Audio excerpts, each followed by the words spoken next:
Halo, assalamualaikum warahmatullahi wabarakatuh. Ketemu lagi dengan gua Adi Satria. Hari ini gua akan kembali membawakan cerita horor atau cerita mistis. Selamat menyaksikan. Kisah ini bercerita dari seseorang yang mengirimkan cerita horornya ke email gua. Dia bercerita bahwa ada salah satu rekannya yang mempunyai toko parfum, dan toko parfum ini walaupun tempatnya tidak terlalu besar, tapi kok agak horor ya.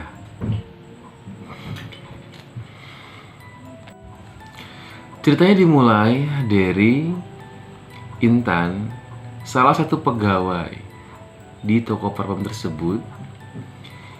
Ia baru bekerja di toko parfum tersebut kurang lebih sekitar 7 bulan lamanya. Intan ini bercerita ketika awal ia bekerja, ia dihantui suasana yang agak sedikit horor. Dalam arti, ia selalu merinding. Ia membawa bekal. Bekalnya itu dalam waktu kurang lebih seminggu tiba-tiba basi atau bawa obat. Intan kan penasaran ketika itu. Intan lantas bertanya kepada ibunya, "Bu, bekal yang ibu siapkan untuk bekal Intan bekerja kok aneh ya? Beberapa hari ini tiba-tiba nggak sempat ikan makan." Ibunya bertanya, "Kenapa tidak dimakan, Nak?" Intan membalas ketika itu, "Bu, bekalnya kok seperti bawa obat terus. Boro-boro Intan mau makan, nyiumnya aja udah enak rasanya." "Ah, masa bawa obat?" Ibunya menjawab seperti itu. "Iya Bu, bau obat bener. Malah kadang-kadang basi, berlendir itu nasi." Astagfirullahaladzim.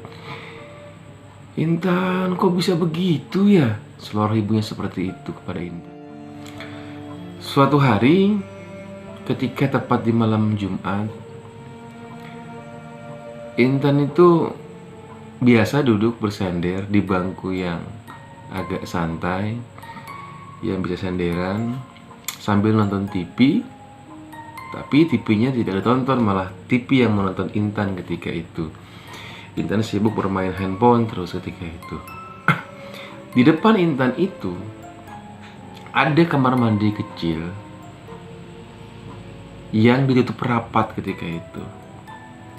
Ketika Intan sedang melirik ke depan, loh, Intan kaget.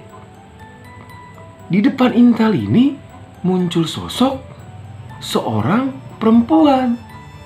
Sosok ini mirip sekali dengan ibu Intan. Intan tidak bisa berkata apa-apa ketika itu. Ia hanya terdiam. Sosok ini menatapi Intan sambil tersenyum. Beberapa detik kemudian, sosok ini hilang. Intan panik, Intan kaget, Intan pun akhirnya keluar dari parfum. Tapi Intan tidak berbicara kepada siapapun. Ketika hati Intan sudah merasa agak enakan, Intan lantas masuk kembali ke dalam toko parfum tersebut. Ia memberanikan diri untuk masuk ke dalam kamar mandi tersebut. Intan melihat tidak ada seorang pun di sana. Dan memang kamar mandi itu dari Intan masuk tidak pernah dikasih lampu oleh bosnya. Akhirnya Intan berinisiatif langsung menelepon pacarnya untuk membawakan lampu senter yang bisa diisi baterai, dan itu ditaruh di kamar mandinya untuk menerangi kamar mandi tersebut. Beberapa hari berselang, Intan pun ketika itu sedang memesan makanan di pinggir jalan ya. Ada nasi goreng di depan toko Intan. Ketika balik dari nasi goreng, Intan mendengar seperti ada sosok perempuan yang sedang menangis di kamar mandi. Awalnya Intan kaget, heran, siapa ya? Tadi perasaan nggak ada orang masuk di situ. Alhasil Intan memberanikan diri untuk masuk ke dalam toko tersebut, tapi tidak membuka pintu kamar mandinya.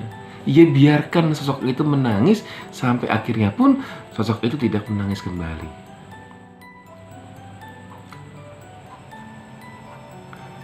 Perlu saya jelaskan di sini bahwa toko ini sangat kecil. Kurang lebih panjangnya hanya 3 meter dan ke belakangnya 3 meter. Dan kamar mandinya pun hanya sekitar 1,5 meter lah berada di dalam. Jadi bisa kita bayangkan ketika ada sosok yang nampak langsung berhadapan dengan Intan.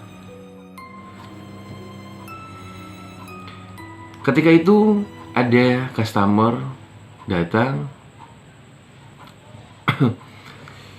Ia bertanya kepada Intan, "Mbak orang baru di sini?" "Iya Mas, saya orang baru di sini. Baru kurang lebih 1 bulan lamanya bekerja di sini." "Oh iya, soalnya kemarin itu mbaknya agak gemukan yang jaga." "Oh iya, Mas langganan di sini?" kata Intan seperti itu. "Iya, saya langganan di sini." Intan lantas menyiapkan pesanan bapak tersebut atau emas tersebut.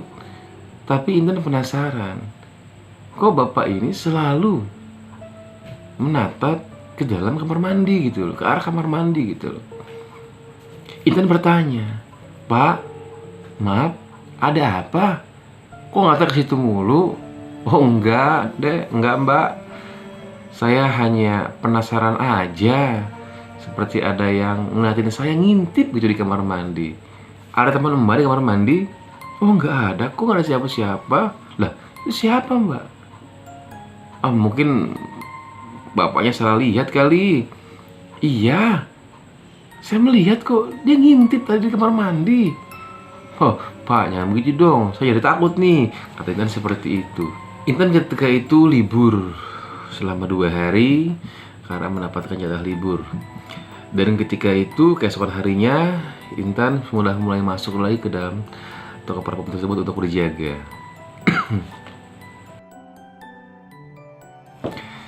Ketika Intan berjaga di malam hari, Intan mencium wangi sekali. Wangi parfum seperti wangi parfum itu tumpah gitu loh. Sampai di kolong TV Intan berusaha mencari Intan mencoba untuk mencium. Takutnya ada parfum yang tumpah, Intan nanti mengganti rugi. Makanya Intan berusaha mencari parfum tersebut.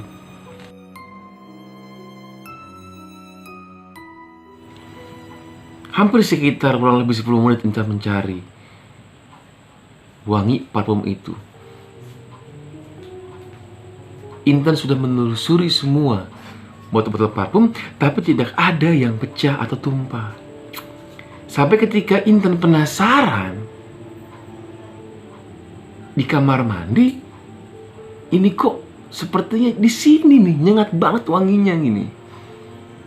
Alhasil Intan memberanikan diri untuk membuka itu pintu kamar mandi. Perlahan Intan membuka pintu kamar mandi tersebut. Ketika Intan membukanya, Intan pun kaget. Kenapa? Karena di dalam kamar mandi itu ada sosok perempuan memakai baju putih, rambut terurai, sedang duduk di kamar mandi sambil menunduk. Intan langsung melompat dan langsung keluar dari toko itu. Intan pun bercerita keesokan harinya kepada pamannya. Pamannya ini lantas berbicara kepada Intan. "Intan, ini sepertinya bawaan kamu, bawaan diri kamu yang tidak disukai oleh penunggu di sana. Saran paman, kamu sebaiknya berhenti dari kerjaan itu. Karena sampai kapanpun dia pasti akan mengganggu kamu dan berusaha untuk menampakkan wujudnya kepada kamu." Alhasil, Beberapa hari berselang, Intan pun memutuskan untuk berhenti dari pekerjaannya menjaga toko parfum. Ia melakoni pekerjaan itu selama kurang lebih 7 bulan ia bertahan. Karena ia membutuhkan dana untuk membiayai adiknya sekolah. Intan pun akhirnya keluar dan bekerja di tempat lain. Terima kasih sudah menyaksikan channel ini. Jangan lupa like, komen, serta subscribe. Terima kasih.